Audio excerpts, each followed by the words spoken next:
going on, everybody? Welcome to another episode of Banter. I'm your host, JC. Coming at you from Mold Dunes, the patio, where they make the world famous old fashioned. If you haven't had one, come out and try it. It's so good. On tonight's episode, we're going to be talking to three Houston filmmakers. And they're going to talk about what's going on in the film community, what's worked for them in the past, what hasn't. They're going to give us tips on what to do and what not to do for you aspiring filmmakers, if there's any of you out there. So sit back, relax, and enjoy the show. All right, guys, thank you. So, Jesus, what film or filmmaker got you motivated to pursue this career? I would say filmmaker. I would say Christopher Nolan. Yeah, I like I always liked his films, but then when I saw his first film, he did as an independent with no budget. I think it's called I forget what it's called, but it's shot in black Memento. and white. No, not Memento. Memento was the second one. Yeah. He had one before that, and basically he and a few friends shot it over a period of a year, every weekend, because there wasn't any budget. The actors were all friends and stuff. And it came out pretty, I think it's a really brilliant film, and that kind of, gave me the hope that, I could do this, I could do this without a budget, and still have like amazing film. So, personally, I like, I like intriguing films, films that I watch and then I think about like, that's really wild, but like, so, that's probably one of my, most inspirational filmmakers that kind of that made me want to do this, really. So, Yeah. How about yourself? For me, I was a kid in the 70s. Yeah. So Star Wars awesome. was a big influence, but it wasn't the reason I decided to do this, surprisingly. I realized I actually had a chance to do this around the time Clerks and Brothers McMullen came out. I mean, you went to watch those and go, that's good. I'm not comparing myself to those guys, but I can do that. I am completely capable of getting some good actors around, directing a film where people are basically just sitting around talking. It's not the most exciting film, but I can do that. It got me excited to do it. Yeah. To finally take But you could do something like that type of topic, nothing and make it into something. Right. Which is Clerks, I mean, exactly. It's just it's a day in the life, a slice of life. Right. These guys are really funny. It's entertaining. It's not action packed. There's no stars. The big thing was these movies are successful with no stars in them. Right. Because when you're working with no money, when I did my first film, Laughing Boy, it was really supposed to be a $5,000 film. Because I had been reading and I attended a presentation by that guy that says $5,000 film. Find a script find a play that you can shoot in one location, and you can do it in a weekend or two. So that's what got me started to putting my first film together. I found a play that my friend George Lee wrote called Laughing Boy, and took it off the stage, put it in a house.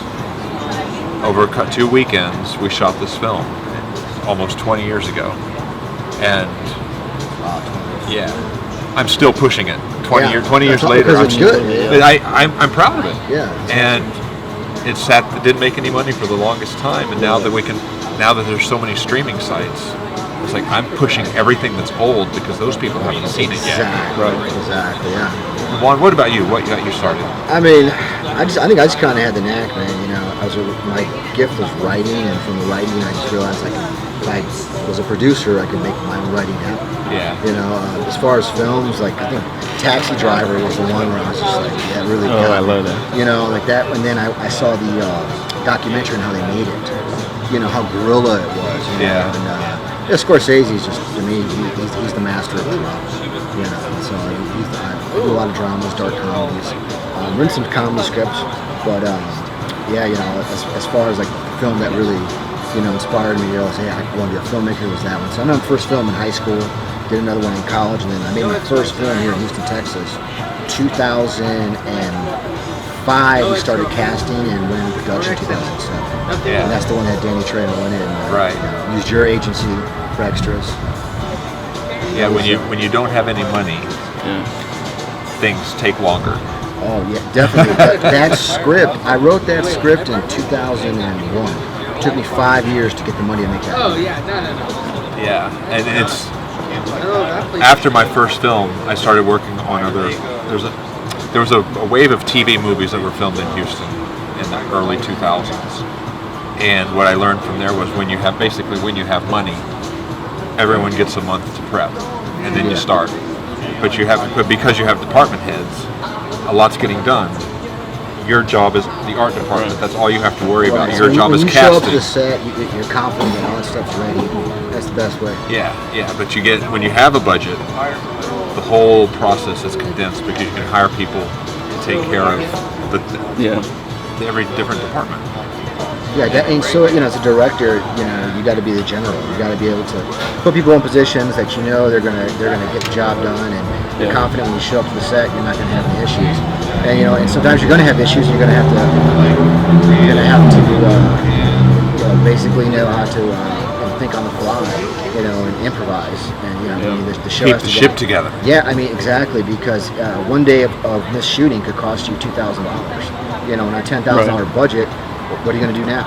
And so a lot of people they make one film and they don't get success, and they say, I'm done. And the reality is through your first film, you should expect to be trial and error, and if you expect to make money off your first film, you're going to be in a world of hurt.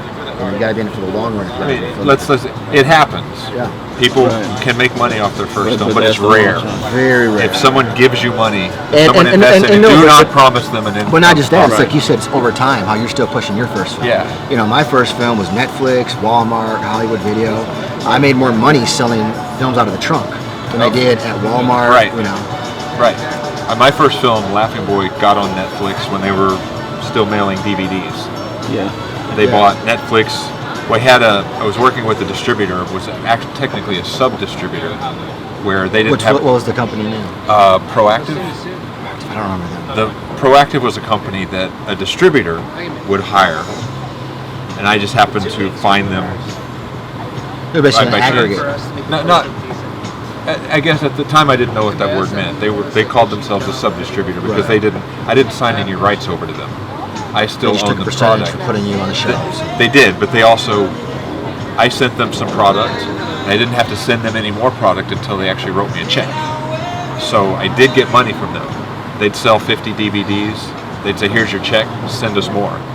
Unlike a distributor that would make the DVDs themselves. And maybe send my you money deal when they was with sell the direct distributor. They made all the DVDs. I remember it was so cool flying out to California and going to the factory and grabbing DVDs off the shelf. Right. Yeah. So that was back in the Blockbuster Hollywood Video days. Yeah, you brought up something that made me think of something. And a lot of times filmmakers on their first film don't have enough money to pay a fair wage, Right. a good wage, if any at all. Right. I know on my first film, I asked a bunch of people to work for me for deferred pay, yeah. which I never. Deferred means free. So deferred means free. Deferred means free. It technically means you're going to pay them when your film makes Whenever money, the film but makes they never money, make money. but I would, you know what? Real quick, I'm going to address that. I made a film called Dead of Night and asked people to work for deferred pay. Yeah. I actually paid them some money. Yeah. Conjoined, another film I did. I Deferred actually pay. remember I actually paid them some money. The name of the film now, The Following, is what it's called. The Following. It's black and white. Christopher Nolan. He's the director. He's the screenwriter. He's the cinematographer. He's holding the camera. He's doing all that. And it's the same thing. Like Robert Rodriguez with El Mariachi. It's like you could do you have to wear when you don't have the money. And you have to wear like a bunch more hats than you're willing to wear. You have to learn to wear like all those other hats. Fine, if you have a budget, fine, delegate all that stuff. But you just got to learn how to make it work with what you got.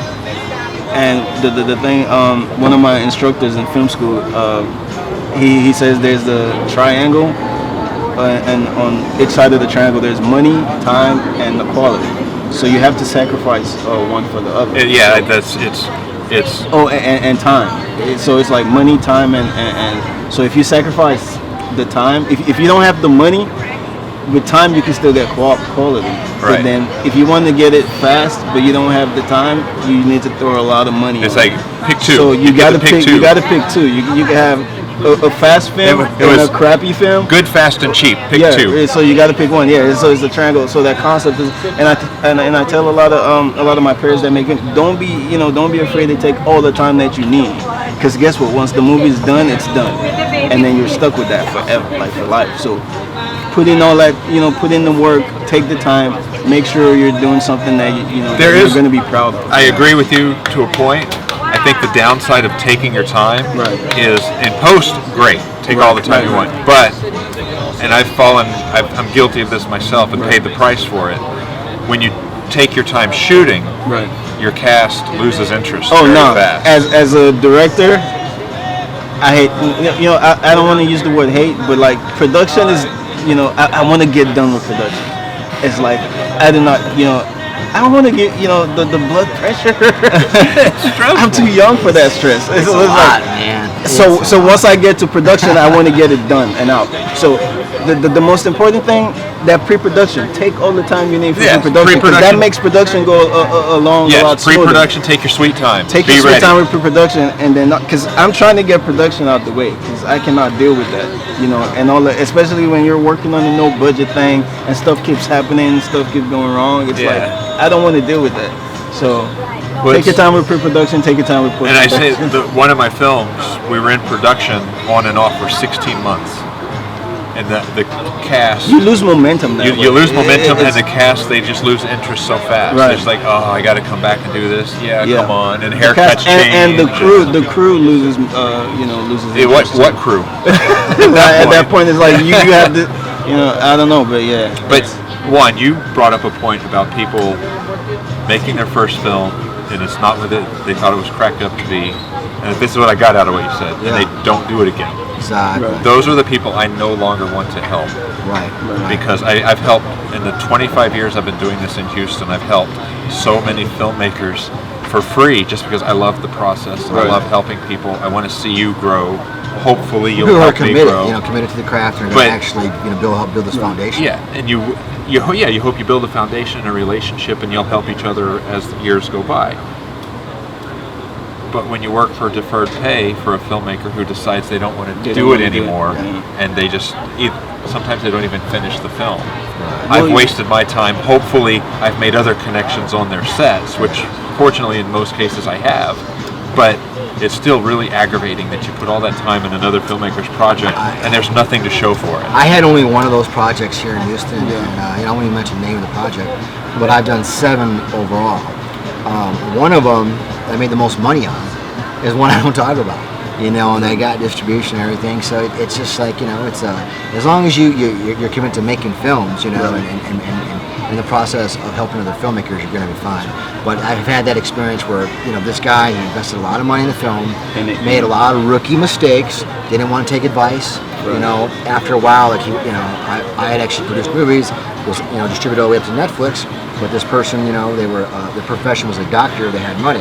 They wanted to make a movie, and I was happy to get paid to help them make a movie. That sounds like a couple of projects I've heard. Yeah, but I'm a doctor. I'm a lawyer. I'm going to put all this money into it, but do it my way. And I have no experience, but it's my way. Yeah, and I feel like with that's the thing. Like a lot of people, first off, no experience, and they have this expectation and this grand. They think the first project is going to be nice. They have this big idea, and they want to do. My solution to that, I say, do a lot of shorts first. You're going to do a bunch of crappy shorts, and then eventually if you're not confident to handle the investment of making a film, because it's an investment, it's going to change your life to really make a real film. And because if you have money to hire professionals, listen to them. I would say this, that's true too. My first film, even though I was a rookie director, my cinematographer was Larry McGee. I had eventually got great producers. I got Noel G from Training Day, Fast and the Furious. And I had met Noel back in 2001, right after Training Day. Showed him the script to Through the Valley, and he was like, I want to play a part in it. Fast forward 6 years, I run into him again. We're already in production for the movie, and I write him in just because he's like, let's do it. Right. You know, and then from getting him on board, he then got Samantha Esteban, Saved by the Bell, Training Day, Harsh Times. And, you know, she was a great actress. She came out and played a role, and like, you know, and then of course Danny Trejo. And just having that list of people. I mean, we sold more movies out of the truck than probably any other filmmaker in history. Right. I mean, we reordered DVD copies, and I just had a team on the street selling the DVDs back when you could sell DVDs for $20 a piece. Right. You know, so I made way more money that way versus waiting for a Walmart check. Yeah. You know, with where do you have me in placement and what stores am I in? And, you know, I've never sold DVDs on the street, but I really believe in that concept. Well, I think a lot of filmmakers aren't willing to go that route. Well, you know, you can't do that. You can't duplicate that time period again. Right. But that time period, it was possible. Yeah. You know, right now, I wouldn't recommend that like, as a marketing plan for anybody. Yeah. But you know, if you can create a buzz with streaming, and you know, like with Trap Plane right now, we're planning on just having just a great promotional kick to make people want to buy the streaming and know where it's at. And that's the best you can do, really, right now with streaming. Yeah, you gotta sell it. You gotta sell it, and then, you know, if it's really good, that word of mouth is gonna do the rest of the work for you. But as far as that trunk concept, because I come from like a music background, you know, I did like music before I went into film. That was the thing. You so from the, because that way you keep 100% of your profit. Exactly. And you know, you make more. I mean, you got to put in the work for it, you know, to get it going. But then, you know, once you put in the work, you know, you can keep all your money. It's the way to go. But what we're talking about, as you know, with the first film thing, you know, I feel like the way to do that, if you have a project, maybe your first project, or if you have a project that you really, really like and you're really in love with that project, I would say don't produce that first. You know, keep that. Go ahead and make some. If you don't have the budget to do a project right, don't sacrifice the project. Yeah. You know, because certain things can be done low budget. Like as a filmmaker, okay, there's times I have 3 movie scripts that I have not produced yet that I'm sitting on because I don't have $10 million budget yet. Right. So meanwhile, you know, I did something like Trap Plane. You know, Trap Plane we did with $15,000. Right. 6 web series between 6 to 10 minutes. We shot it. I came up with the idea November of 2015. By November 2016, well, you know, you auditioned for it. November 2016, we won Best Drama NYC Webfest. So within 1 year, you can make an impact and really elevate yourself in the film business. Right. That's the beauty of the web series and the new short format. And then I feel like that you can't trade that experience too that you get, you know, from. I was listening to this podcast with a screenwriter. He was talking about when you write your first script, when you write, you both write, right? So when you write, you know how it goes. You write the first draft, then you write the second draft, and you keep rewriting. So he says, when you write the first draft, just put it to the side. When you write the first draft, put it to the side. Write a different script, put it to the side. Write a third one, and by the time you're done with the third script, you're a better writer. So when you go back to that first draft, you know it's going to be a lot better. You know that revision is going to be a lot better than if you went straight into it. And I feel it's the same thing when you make films. A lot of people, they have this. A lot of inexperienced people, you know, aspiring filmmakers, they have this idea. They go straight to the feature, or like straight to this project that, you know, and it really doesn't do them. Even Robert Rodriguez, he says, I made a bunch of shorts, and I made a lot of crappy short films. But then I got all the crap out of the way, and then I started making features, and I actually started making film. And I feel that's the approach that I kind of want to go by, because I feel like by that time, you know, you've done a bunch of shorts. You get familiar with how sets are. You know, you're a more experienced filmmaker by the time. So that one genius project that you have, put it to the side and don't just dive into it. Don't waste it. You know, that's just my opinion, though. I don't know if you guys. No, I agree. I think new filmmakers should do some shorts because it's a great opportunity to get experience, try new things without risking a big budget or people's time. Right. If you got an idea, you say, you know, you can write a short around a new technique you want to use or learn. Right. So you don't ruin a feature by making a mistake with that technique. Ruin the short. Right. You know. Or if you have a budget, make your idea fit the budget, and then push the boundaries, stretch the river band, call in all those favors. That's what I do.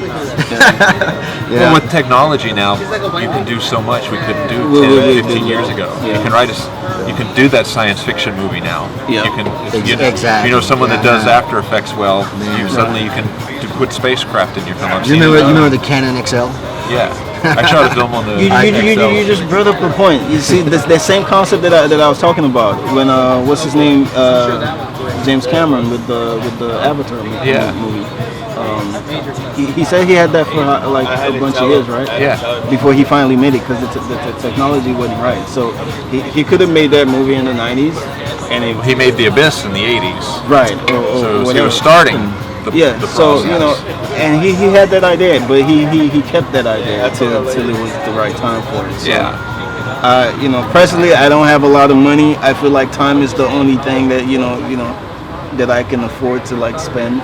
And I would say, spend that time and perfect your project or your craft or your script or whatever it is. And that way when you put it out, because I feel like once it's out, once it's done and it's out, it's out. And you got to live with that for the rest of your life. And it's like, you want to make a movie that you're proud of. So. Yeah, but also it's something I need to remember. Yeah. Personally, I think now I really believe finished is better than perfect. Yeah, true. Because I've struggled with trying to make my films perfect. The worst when thing I had that no can money. happen to you is not finish a film. Yeah. That's that the is. worst thing that can happen. If you start a project and don't finish it, it's.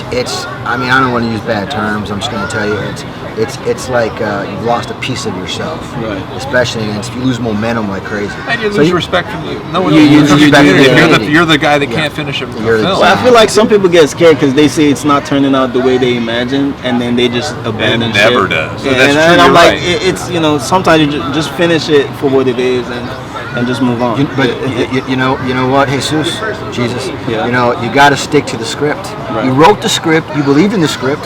I mean, like you said, how many years? 20 years later. I mean, my first film's now 10 years later. I just did a documentary on the first film because of the impact it made because of the script. So you get, there was days, things are going to happen, like you said, but you got to stick to the script. You got it, yeah. And one of the delays that my films have experienced is I want them to be perfect. So Dead of Night, that's Night with a K. It could have been released like 3 years before it was, but I was just so hell-bent on it being perfect. I got Murder Book, bro. 2015. I shot that in 2015. I haven't released it yet. Right. Well, here's Dead of Night has some technical issues in it, and I was like, I can't release this. Right. I'm going to get laughed at. People. It looks amateurish. I guess that there's a fine And here's the line, thing. Now that it's been out 5 years, no one has ever said a thing about what I was worried about. Not a single person. Did you see the boom? No, it wasn't that. It's like a couple of effect shots didn't look right on screen. But see, that's the thing. Even movies come out of Hollywood with imperfections. The thing is, once people get into the story, they're not looking at all that stuff. No, as long as if your actors are good and the writing's as long good, as the film does what it's supposed to do, I could It's I like could that pull out stain on any your movie shirt that nobody sees. Right. Except for you. I could pull out any movie and start pointing out, like errors and like mistakes, but not. But when you watch the movie, you get into the whole experience and you don't see all that stuff. I was watching Step Brothers the other night on Comedy Central. You're familiar with it? Yeah. Will Ferrell, John C. Reilly. And there's a scene in They're the like the playground. trust fund babies, they're brothers. They're like the 39 and 40-year-old Still living at home, waiting. Yeah. Well, I was watching. I'd seen it a couple of times by now at this point, and I'm watching it again, and the playground scene comes up where the adults are walking down the street and all the 8th graders are picking on them. Yeah. And I'm just like, I'm watching, going, wait a minute, that is a huge continuity error. Right. When the two kids are walking up and it cuts away, and then it cuts back and they've switched sides. But it's such a dumb movie that you don't care. You don't care. But did the movie do the job? Did it make you laugh? That's not my point. But it is kind of my point. But my point is, if there's mistakes that big at that level, my mistake. Just let it go. Yeah. And that's my lesson. The thing I need to learn is to just let it go. And then it's the same thing because people sometimes people do that about plot holes too. I'm like, dude, movies are always gonna have plot holes. Movies from Hollywood, some of the best movies have plot holes. Every movie has a plot hole. But does it do what it's supposed to do? Did you understand? Did you get the experience that you were supposed to get out of that movie? But I did a test screening with my first film, Through the Valley, And this movie has temporal disorder. It's out of sequence. Starts 7 months before, and it goes back and forth. And at the first screening, one of the people came up after and caught something in the plot, and I just I was just like, wow, I didn't catch that. Like, what? Right. One of my lessons I tried to teach myself. I made a movie called Conjoined. I don't know if you've heard about it, but did it in 2013. Okay. $1,850. But my approach was, I'm not going to worry about the mistakes. Yeah. I'm going to make this. If I make mistakes, I'm going to embrace them and make them part of the fun. To try to make this drive-in style. Yeah, movie. you make the mistakes part of the movie. Yeah, if I make a mistake, we keep it, and I don't sweat it, because the old me would have just got. It was kind of like reshoot that. Everyone come back and reshoot it. Be Kind, Rewind. Remember Jack Black and Mos Def when they did that movie? Be Kind. It's a video store. Yes. Where where they all the old VHS are gone, so they're remaking them. Right. So why? How can you have a problem with the mistakes you're making? And then that became a big hit. Yeah. The fake movies became big hits. Yep. Speaking of mistakes, if you watch the original Jurassic Park, there's the scene where they run in the kitchen, the little kids, and the Velociraptor comes in the door. Or something. You can see, back then they didn't have I think it was like Animatrix. It was it was a big CG movie, but they still had animatronic dinosaurs. Yeah. So you can see the thing, it's coming in the kitchen, but it's wobbling and shit. And then his hand comes out of nowhere, and it holds it steady because it's about to fall. I've never seen it. And it's in the movie. It's still there. And now I gotta watch it. Now I feel like if it was George Lucas, he would have done a re-edit and taken that part out. But it's still there. But Spielberg knows how to let go. If you watch, it's there. So if you that's Spielberg, one of the greatest directors ever. And he has, But you're engaged. Well, watch Jaws now. That doesn't make the movie any less great. It's still a great movie. It's an awesome movie. There's errors in there, but it's still an awesome movie. Every movie has errors. There's one. So you can't get caught up on the. There's a Nicole Kidman movie. I think it's called The Interrogator, where having a conversation with another character, and her bangs are in 4 different positions. As she cut away, her hair changes so much. It really took me. I noticed it the first time I watched it, and it took me out. But a movie of that level, you just accepted that mistake and released it, and it still made millions of dollars. When you're directing actors, how far do you let them improv? For me, if I feel they're having a magic moment, I let them go. Yeah. If I feel we're getting off task and they're getting off script, I stop them. But have you ever seen Warriors? Warriors come out and play. That was improv, and that's sampled so many times. But it really was the bookmark end of the movie. Was that little part, and that was all improv. So as a director, do you stop and say, wait a minute, sometimes you just gotta let them go. Try playing. I let some actors go, and I got some great things, and sometimes. I agree with you. If it fits, let them work. Yeah. But not all actors can improvise, so you gotta if it goes off track, you gotta be able to stop it. Some have the experience where something magic. Especially when you're working with an experienced actor. Actors love me because I bring them in. They're a process of sometimes we slightly rewrite characters because of that. I bring them in. And if it works, it works. If it doesn't work, it doesn't work. But I'm really free with actors. I want the actors to respect the script. I was on a panel a few years ago at a film festival with another actor, and that question came up. As an actor, how do you approach the script? And the actor that was next to me said, I just basically do whatever. Basically said he does whatever he wants. He creates the character and just uses the script as a guide. And I said, well, as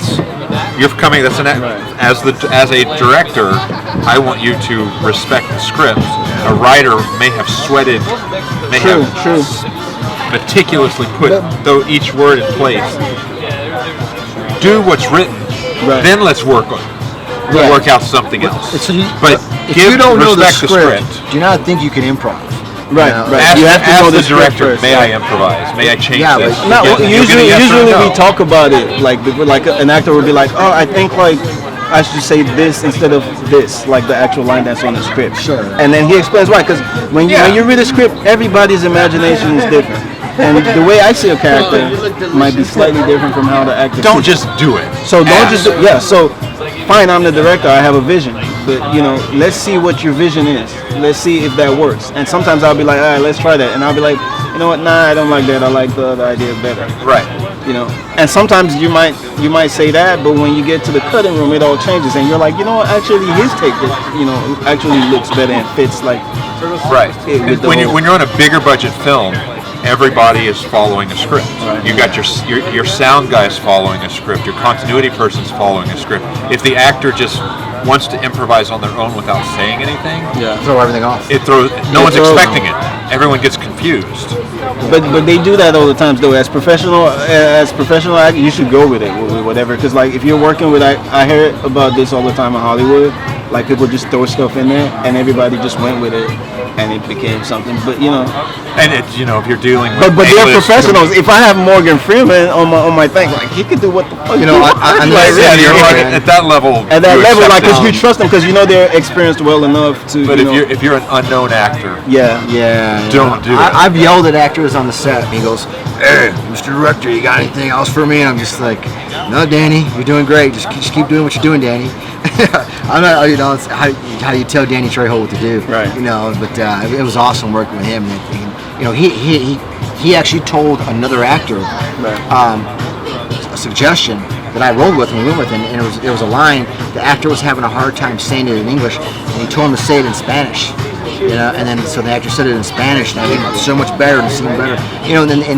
Sometimes you just got to let actors feel it, and it's great suggestions come out. But it was discussed first. It was discussed first, Yeah, I'm all. And sometimes, because like most of the times I'm a writer director, and like for example, on my last short, in the writing process, I would communicate with the lead sometimes about the character, and we would communicate like while I was still in the writing process.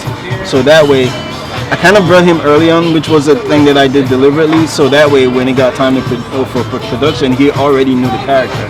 So while I was writing it, we would talk, we would have meetings, I would explain, and we would share ideas. And he already knew the character before the script was done, like really. And so by the time the script is done, he already knows how to play the character. Yeah. And that's important. If the lead actor does not know the character and comes to the set, you're doomed. I mean, picking the lead actor is part of the talent of being a director. I mean, you guys do your own casting, I do my own casting. Right. Or I have a part in the casting. That's part of his job. I actually used Joe. Before I met him, I reached out to him on my first trip through the valley and got about 40X. I think all my jurors in Through the Valley were from your company, so I'm very familiar with that. And but I had to trust him on the extras. But speaking roles and main actors, I'm involved in this process. Back in the days, actors, etc., you used to be able to go in there, and they were a talent agency where you could literally pick out the pictures of the actors you wanted. It was the infrastructure in Houston, after the oil and gas boom, really set the mark for why there's still filmmaking going on here. Houston has a tradition of filmmaking. And Joe, he was here before I was, and so when I reached out to him, he sent me a bunch of talent. And Through the Valley was a film that kind of was a benchmark in Houston, I think, for any film shot that budget to go that far as far as distribution, and just have the legacy that we met with so many filmmakers coming after that from that project. Indirectly. But, let's talk about your film for a second. You got on Netflix. Did you have anything to do with that, or is that strictly your distributor? That was my distributor. I went to this convention in Las Vegas at the time. It was the biggest convention. The The one, for it was the independent. Video stores. At that time, right? I'm familiar with that convention. So there's the VSDA. I don't know if that's still around, but that was Video Software Dealers Association. No, it wasn't that one. Okay. I know which one you're talking about too. So we go to Vegas. John Favaro is there. He just done. Was it fucking Iron Man? Swingers. No, it was already past that. He directed it was right before Iron Man came out. That's what he directed Iron Man. So that was his breakthrough, project. Elf. He did Elf. Yeah, come on. But that Elf is big. Iron Man. Elf is big. Iron Man is big, but Swingers made him a household name. But directing Iron Man made him an industry. Don't poo-poo Elf. How important that movie was, because that helped him get Iron Man. You don't just get Iron Man. Yeah. Elf is a huge hit. Sure. Yeah. So I was at a convention, and that's where I met this distribution company that I trusted. They had distributed the Kirk Cameron series Left Behind, Right. which was through Sony. So they were basically a Sony affiliate. So that's what my deal was through. And then we were everywhere. It was awesome. I mean, it was that exposure at that time. I mean, it was great. Okay. Now, let's be real for a second. It's incredibly impressive that all that happened. I'm jealous. I want that to happen for me. Let's talk about the reality of it. Did you see any money from that? I saw more money from selling the movie directly. We shot the movie in Houston at that time. People bought DVDs back in at that time. It was 2008, 2009. It was really the end. I mean, you had Blu-ray coming in, but people were still buying DVDs. And this is right when Redbox was coming out. Redbox was part of what put Blockbuster out of business and Hollywood Video out of business. And I was the #1 rento at Hollywood Video. And I was smart enough to put in the contract that if the company declared bankruptcy or didn't pay me, that I retained all my rights. And sure enough, that's what happened. In 2009, we had the economic collapse, which put Blockbuster out of business, put Hollywood Video out of business. You had the rise of Netflix. I was on Netflix at that time. It was the DVD distribution, so I was on Netflix with that, and the reality was I got great exposure, but I made a lot of money by maintaining those rights and having the printing. I mean, I wish I had brought a DVD here to show you, but the artwork. Sanjay Patel did the artwork, right. And Danny Trejo's on the cover, and then it was shot in Houston. And at that time, I mean, I'm going to be honest. I'm going to be real. I'll be right back real with you, man. People don't support Houston filmmakers anymore. At that time, it was an awesome time, man. Yeah. I mean, everybody was supporting it. You couldn't go anywhere in Houston without knowing about that movie. I mean, people were selling it everywhere. And I had just teams on the streets selling 20 copies at a time, $20, re-upping, bam, and it was literally like rappers were doing with CDs. I call it the MC Hammer thing. Yeah, absolutely. MC Hammer that's going to sell tapes out of his car. But let's go back to the Netflix deal and your distributor. Did your distributor ever write you a check? I mean, no. I'm just because I've never. No, I know a lot of people who don't get the bankruptcy, money. and this is why it's important. The devil's in the detail. How would you think a guy who distributed the Kirk Cameron films and those Left Behind movies made over $100 million? Where do you see these guys going bankrupt? But you had to put it in the contract. If you did go bankrupt or you don't pay me on time, I get all my rights back. And thank God I did that, because that film at that time was distributed on DVD, which is standard definition. But we were some of the pioneers. I mean, we shot part of that movie with the Red Cam. I'm the first filmmaker to shoot a film with the Red Cam, and also the Panasonic H2. P2, we're the first ones to use that technology, and by doing that and staying ahead of the curve, that movie is now still relevant. 10 years later, it's about to be released as the 10-year anniversary remastered in HD, and I own 100% of those rights. So that's going to now go on Amazon Prime, Hulu's looking at it, Netflix, and it's circulating again. Yeah, don't give up on your old films, right? Because you never know when it's going to become relevant again. Right. So many filmmakers I know, or you never know. They get a Redbox deal. They get in Walmart deal. I heard is horrible. And there's no direct Walmart deal. So your distributor has let me finish my thought, and you can tell me if this what I was told is true or not, because you probably have the experience. The Walmart deal is that they can return the product they don't sell anytime they want. Yes and no. Okay. There's two types of deals with Walmart. That deal is what most have. We're talking about physical media. Yeah, physical DVDs, Blu-rays on the shelves. I mean, do they still sell DVDs on the shelves? Yeah. They do. Yeah. They can still buy them too. So the Blu-rays. Walmart held on to VHS for a really long time because their customers still bought them. Super packs cannot be returned. That's the catch. If you're in the super packs, when there's like the 5 of them, 3 of them, the 5. That's why horror movies make so much money. The 8 movies on because a disc. The 8 movies on a disc, they cannot return. So Walmart cannot return those. Okay. Because I know a filmmaker who got a Walmart deal, and I see other filmmakers bragging on Facebook about their film being at Walmart. I mean, and his film, Walmart returned I think he said they bought 100,000, they returned 90,000, and he was on the hook for the cost. Right. Because but if that had happened to me, that would have been great for me, because I had a street TV. We were selling movies like crazy. You know, And he ended up doing that. So he sold some of that to get some of that money back.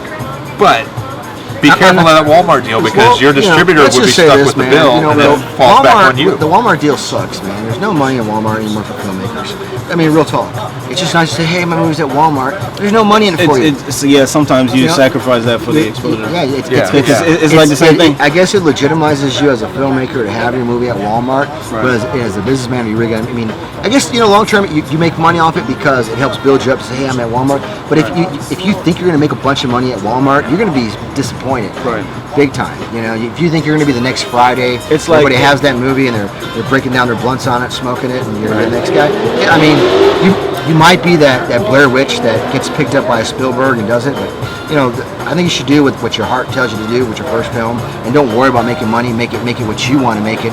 And like Joe said, if you love that film, you're gonna put your heart into it, and it's gonna be something that'll stand the test of time, like yours. 20 years, right? And it's on Netflix again. It's not on Netflix again. It's on Amazon Prime. I got everything. Okay. I was going to hire an aggregate, pay that money to put it on Prime, and then suddenly one day Amazon made it available to us. Yeah. And I was like, wait a minute, I can awesome. put everything on here now, and they actually make money. I actually get money every month. So do you put yours on Prime directly, or do you use an aggregator? I did Prime myself. Okay. So I can every day I can go look at what happened the past 12 weeks. Cool. And I see update every day how much money I've made that month. Yeah. And now the great thing about it is I know when I make a marketing effort, I can see the results.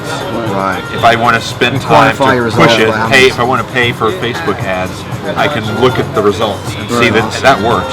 Versus a distributor putting out there and me putting all that effort and back in the day, not getting any distributors, money. if when you distributed a DVD, they would take $10,000 off the top. Right. Just 25. Whatever. Yeah. And they're renting Lamborghinis and doing all this stuff on your promotional money because they're in Miami, at some conference, not selling your movie, and that was the reality of the film business back in the day. So the upside to where we're at with streaming is that you have full control of your product.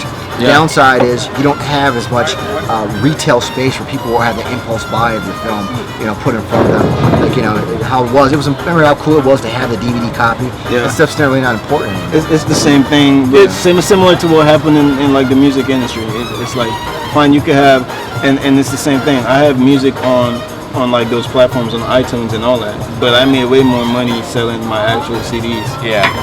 So it's but you have to kind of, because you could reach, because like I can't sell my CD to somebody in New York all the way from, it's easier for them to go and they're like, oh, he's on iTunes, he must be legit.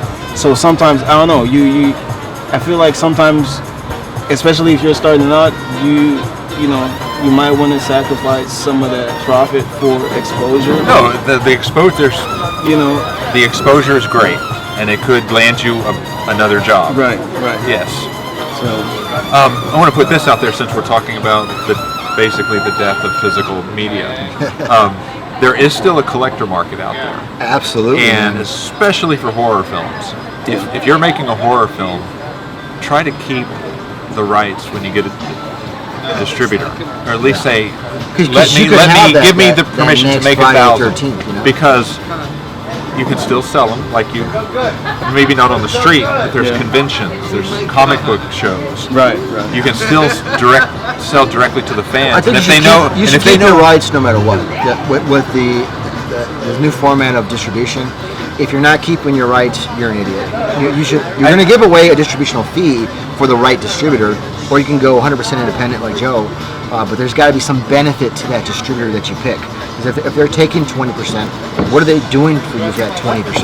And that's what you got to really look at the end of the day. Is you got to quantify the results you're going to get from working with that person. If you stay independent, you're investing all your own money into that marketing. Yeah. So if somebody's taking a percentage from you, what kind of marketing are they doing for you, and what is their plan to get your film in front of more eyeballs, so people are going to get more downloads? Because now that's the whole game. And with Amazon, you're getting paid by how many people watch that per hour. It's like per hour, right? 6 cents per hour. Per hour. That's Prime. So you can still rent, and you get and half that's the taken money. over now from YouTube. YouTube's going to be dead with any real filmmaker. I want to bring, YouTube is interesting. I put 2 of my horror films on a YouTube channel called Kings of Horror. They were at AFM and they've learned about my films, and I was hesitant because of YouTube. It's YouTube. Right. It's not like we joked about earlier. It's not a guy falling off a ladder. It's not a cat video. That people can pirate the movie. So I hesitantly gave them Kings of Horror my films, and for their marketing expense was $400. The films had to make $400 before they shared the ad revenue with me. Sure. Well, it's only been 2 years, and we're 71 cents away from that as of last month. When the YouTube algorithm changed and they were taking ads off of everyone's videos, I think they took a hit, because for several months the films, I was getting reports saying Conjoined made 20 cents, Dead of Night made 37 cents, but had thousands of views. Suddenly, 2 months ago, Dead of Night's back up to $25 a month. There's no nudity in that film, and it's not graphic, so they put ads back on it. YouTube said, okay, it's approved for ads. Conjoined is still doing 20 cents. But my point is, this next month, I should start actually getting money from YouTube for the film. So how is that comparison to your Amazon revenues? Amazon Dead of Night by itself is probably going to be making more than all the films combined on Amazon Prime. Where's that at? We're at $25 on a good month now. Okay. For everything combined on Amazon Prime. I don't have the star power that your films do. But doesn't YouTube also have a service where you could like directly rent it? They have Red. I don't know how. I was going towards that. Yeah, I think they earlier have a this year. platform for that, yeah. I hit 1,000 subscribers, but I fell short on the hour stream. They upped the hour stream, so I couldn't. And then they took away your individual ability, your ability as an individual filmmaker to put it up for rent. One time I was so that might be new too. Because one time I was like doing some like marketing research and stuff, and that was one platform that I knew you could use, and then you could rent. I think that you could rent it for like $4. You can still rent. I don't know if I, as the individual, can make it available for rent. That's another reality. My small films, they are generating money, which I'm grateful for. It's not a lot of money.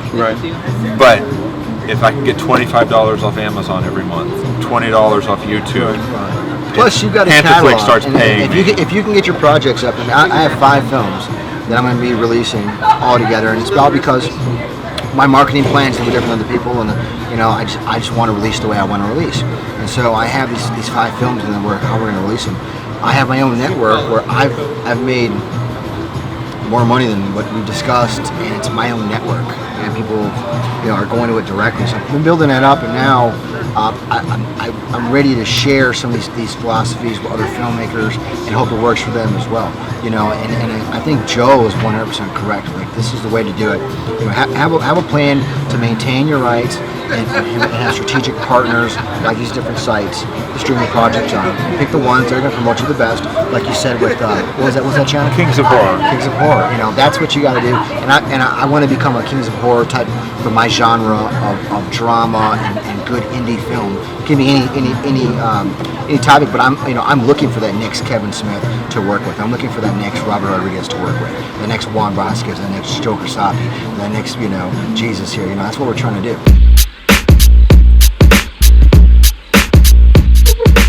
Jesus, Houston has a film commission. Yeah. Familiar with it? Yeah. What do you think about it? I mean, it's a cool resource for me as an independent, for like new filmmakers, aspiring filmmakers, student filmmakers that's just getting out there. It's a good place to learn about a lot of get a lot of information about filming in Houston and even and in Texas. Basically, you learn about from like a production standpoint, like locations, locations to shoot. You could get a bunch of leads on like locations. You can learn about how to shoot in like public, how to get like set security and all that type of stuff. It's just certain resources that you can get. As far as like on a bigger scale and about bringing movies out to Houston, I'm not too sure, but I know it's a great tool for like independent filmmakers looking for like resources and information about filming in the city. Right. I want to want to add something to that because I know a lot of independent filmmakers in town get down on the Houston Film Commission because they don't think they do anything for them. The Houston Film Commission's job is to bring big films here that generate income for the city. Right. I know my films don't generate any money for the city. If I make a $2,000 film, Houston Film, it's not worth their time to promote my film. Well, but if I could call Alfred, I could call Rick and say, I'm looking for a location. Do you have any? Can you recommend something? And they'll probably help. But they don't. If we don't reach out to them, they don't pay any attention. Well, yeah, you have to. You kind of have to. That's not their responsibility. You kind of have to reach out. The thing is, like when if anybody decides, like a production company from LA or from like Atlanta or somewhere else, if they're filming in Houston, when they come to Houston, they go to the Houston Film Commission too. Just the same way I would go, like what I said about. They're here to sell the city. Yeah, exactly. And basically, I might be a producer from LA, and I come to the Houston Film Commission. Like, where can I find this type of location in Houston, or how can I shoot this certain scenes? And the Houston Film Commission makes it happen. There's a reason they're connected to the Greater Houston Convention and Visitors Bureau. Right. Yeah. Out-of-town filmmakers are visitors. They want to. The Film Commission wants to bring them, make them shoot here, so they bring all that money here. Exactly, and that's the point. So, like, from I think I'm not 100% sure about this, but they also have links with like hotels and like tourist kind of stuff. Yeah. Because it's all about bringing people to Houston and spend money, Now, if Texas had the film incentives, their job, Alfred and Rick's job, would be so much easier. But the thing is, not a lot of people are willing to come shoot out here because the incentives just aren't there. Like, you could just go to like Louisiana and get better, incentives, or just go to Atlanta where all the film stuff is happening these days. I feel like Houston could become a film city.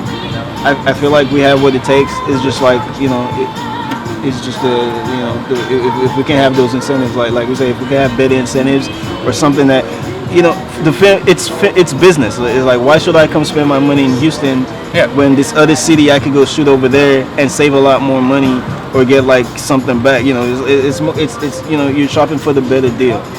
So we have to get to that point where we're a competitive city.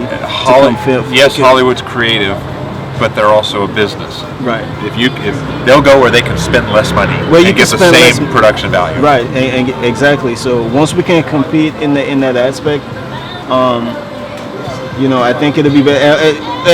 Internally too, we kind of the Houston film community has to grow a lot bigger. Where, I've worked on a few productions from out of towners from like LA and stuff. There's not, they come to Houston, and half of the times they have to have their crew because we don't have as much, they're looking for specific things that sometimes we don't have enough of, so they come with their own crew. So it's like, if I'm gonna be bringing half my crew in the first place, it's not worth, traveling out there to Houston, paying for the flight for all this crew and cast members to come, from wherever to come film. So, we just got to make it cheaper to make a film here. That's the way we could bring more films out here. It has to be cheaper. I could just come, by myself and be able to hire out, the whole crew from Houston. So it's very true. I think they have a clause like that where if you're filming here, you have to hire like a certain percentage of your crew. No, not just to film here. Yeah. If wherever there's incentives, right, there are requirements they have like that. But Houston doesn't. If just to film here, you don't have to hire anybody from here. We've seen it happen. Yeah, true. Which kind of sucks. Yeah, it's very aggravating when a film comes here and doesn't hire anybody. Yeah. Or doesn't hire locals in key positions. Right.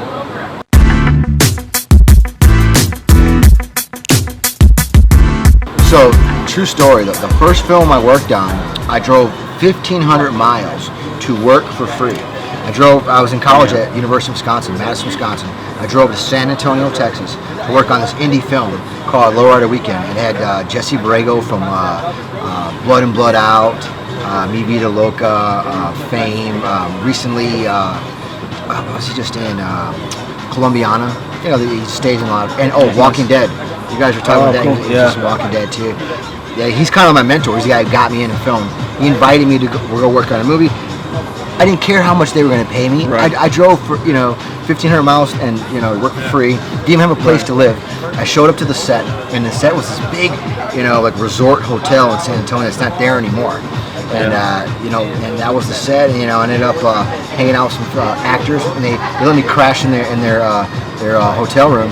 And the director's son comes in the room the next morning, and it turned out I was in his bed, and we just met each other. You hugged and I mean, the went to truth sleep. the truth was, hey, you smoke, I smoke, let's smoke. That's what happened. Yeah. And then and now he's worked on 5 of my films. The director's son, that was over 20 years ago. Yeah. So you do. But you need a lot of, when you're new, work on everything you can. And pay attention. At the end of the week, people. at the end of the week of working there for free, the director told me. So his name's Efrain Gutierrez. He's the first Mexican American filmmaker. So he was making this film, his comeback film, and so I drove there, and I put in a lot of work, and I didn't feel entitled. At the end of the week, he goes, I seen you working. I want to give you some money. And I said, don't worry about it. Maybe the next one you can pay me. And saying that went so far with him. He taught me so much about the business just because I backed him up to the fullest on that project. And he could have given me money, but you know what? I didn't need the money, and the learning experience I got from him was worth far more than what he could have paid me. I don't mind working for free, but it depends on the project. Like sometimes I'm trying to work for free. I'm like, okay, fine, I'll do it. But then I'm like, send me the script, and then I look at the script, and I'm like, I don't know if I want to do this for free. Like, I don't know if I want to do this. I don't do the free script anymore. first. It's like but then free is like if Joe called me, Joe could get a favor for me. There's a couple people that call me, but I'm sorry, like the door is closed over here, man. Right. My favors are for people who have proven they can do it. Exactly. But just can't get a break. You gotta have a resume where it speaks for itself now. I mean, I can't even tell you. When I go out in Houston, I don't even tell you like I'm a filmmaker, because once it gets talked about too much, it's like there's that person with, I got this great idea, but I got no money. I've never done it before, and you're gonna do this for me. And it just gets so old. Right. Yeah. No, those are the kind of people I'm talking about. There's no way. But once you have a portfolio that lives up to expectation, you can get. It's exciting when as a director or a screenwriter, you people read your script and they're excited about it. They want to work on it. It's that's kind of cool. If that doesn't happen, you shouldn't make the movie. Seriously, man. Right, but see, that's the thing. A lot of people, they just have the script and I don't, I'm not gonna, I don't want to name people, but there's people that write that should not be writing. But see, like you should go find a writer and seriously, like what? Right. Because you have money doesn't mean people are gonna find your shit interesting, or you're gonna make it more interesting than what it is. There was a time when you could get a bunch of people to work for free. Right. It's gone. It's when in the late '90s when I got started, but then and I made my first film. We were lucky to have 3 independent films a year in Houston. Right. So when I was making Laughing Boy, it was like the talk of the city. Right. I could get anything I wanted because we were making. Was that around the time Wes Anderson made Rushmore, or was it before? It was, I think, before that. Was it before? Wow. Yeah. What year was Rushmore released? Rushmore was like 96, 97, I want to say. Then Rushmore was before that, because I was filming in '98. Oh yeah, no, Rushmore was before. Yeah. So that was Wes Anderson's first movie. Yeah. So it was when I say independent, I'm talking micro budgets. Oh yeah, so without stars. It's not the same. Now category. you bump into filmmakers every day. Yeah. Right. As it's great for new actors because you can get a set experience very easily. Yeah, whereas you struggled 25 almost years every ago. day in Houston, there's a production going on, like on some small scale. And you got there's always 3 or 4 going film races a year. Yeah. One thing that tickles me is when I go see short films, I sometimes think to myself, and I keep it to myself, but it's like, do you even know what a movie, you've watched movies, right? Do you even know what they look like? Right. Every now and then you see there's nothing wrong with that. Some projects that I would say weren't up to par, but they were still relevant enough or good enough. Right. Like there's something to the rawness to it all. Yeah, true. But and I order to applaud go to the anyone who next finishes good level or of bad. Filmmaking, you have to have good audio, good acting, good casting, or you can't compete. So Because now you can't, especially. So to go back to this whole point of working for free and doing this and that. I mean, I'm not on the level. Obviously, we have to work for free, but I'll give favors to friends, and whatnot. But to a new filmmaker, I would say You should work for free on your first project or two, and don't care about it. I mean, just to get experience. But you're going to get to a level like Joe and myself, where you don't have the time to work on that kind of stuff. And you got bills to pay now. Yeah, you got bills to 20 years old. And it's probably a business. don't. And to go into your first couple films when you haven't done anything and have that attitude, it's not going to be good for you. You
should be sure you have a good story in the first place.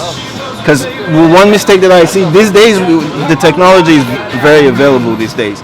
I see people doing this great stuff, nice special effects, great camera work, but there's no story, and the story sucks. So it's like, what am I watching? You can have the most expensive camera. Yeah, and that's the if thing. If you're writing your own script, that's not costing you anything. There's no reason for it to be terrible. Right. A lot of new filmmakers, they want to get, these beautiful aerial shots because it's so available these days. It's like, I want an aerial shot. Why do you don't even need an aerial shot, bro. I have yet to do a drone shot. Exactly. I don't think I'll ever do a drone shot. Exactly. Everybody does that these days. Fucking help make the movie. Drone footage. If it's used properly, don't use it just because you have. Don't use it because it's accessible. Use it because you need to. Make your project. It's not. And how many times now on Facebook do you see this guy? I'm gonna do drone, and that's his video. It's the last video. Right. Done. So that's my advice. Focus on your story first. That's the foundation, and everything comes after. And what's your advice? My advice is what I've been saying to everybody. Love it. If you don't love it, don't get into it. And enjoy it. It's a process. You gotta love it. You gotta love it, man. I mean, indirectly, I've known Joe since through about 2006 casting. I mean, look at now, we're in 2018, like the time, having fun, and our projects are more relevant than ever. So enjoy the process. That's my advice. Yeah, and when you make a film, don't give up on it. I made a film called Lars the Emo Kid. We shot it in 2010, and a lot of stuff happened. Life happens. I found myself in the hospital. The film almost didn't get finished, but you got to stick with it. You owe it to everyone that worked on it with project. you. Yeah. Stick with it. Lars the Emo Kid, while even 8 years later, it's still relevant because it's a teen comedy, but it deals with suicide and drug use and divorce and guns and violence and bullying in school. Guns. We did cut a scene that was going to have a gun. We just ran out of time. But you don't. And you know what? Sometimes you got to compromise a couple scenes. My last project, I had to compromise a couple scenes to get the project done. But as we discussed, and that's another piece of advice I'll leave you guys with is finish the project. No matter what, once you start, have it in your mind you're going to finish. Shoot fast, and if you have to, but finish it. There's nothing worse than starting a project and not finishing it. If you're going to ask, and especially if you're going to ask people to work for free, if you're paying people scale, their day rate, they don't care if you finish it or not, really. Or I should say, it doesn't bother them as much if they got a fair rate. But if you're asking people to work for free, and this is what keeps me going on my films, I owe it to them to finish and release and promote that film, try to get it in front of eyes, try to find the audience for it. The actors, the films are several years old now, so the actors have moved on and everyone's moved on, but I still owe it to them to make sure that they didn't waste their time. Here's a weird one. Don't underestimate editing. You find you might have your script and everything, but once you get to the cutting room, you can make you got to start from scratch. Basically, look at it like you're editing a fresh a different movie, like you're starting from scratch. Because even if you didn't get all the shots or all the scenes, there's still a film in there. You just got to edit it out. It's like carving out from a block of wood. There's a film in there. You can make anything from the footage that you shot. Don't look at it like, oh, I didn't get all the footage or I didn't get everything. From whatever you have, there's a film in there. Just make it work. You could edit something out of that. Yeah. Very important process. You can always ADR what you miss in the audio. Get footage. You gotta always get as much footage as you can when you're shooting. Maximize that day, maximize your locations, and be strategic with your shooting, and that's how you get the footage you need. Better have too much than not have enough. Yeah. Totally. Enough of that stuff might get cut out, but just shoot it anyways. If you have the time. Yeah.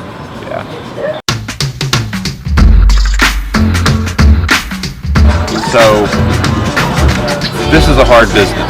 You've got to really love it. Be good to people. Networking can be even more important than talent. I hate to say it, but there is a lot of truth to the saying, it's who you know. So don't overlook any networking opportunities and try not to burn any bridges. Yeah, I'm aspiring too. We're all trying to figure this out together. Hopefully we figure it out and, we get to do what we love because that's fun.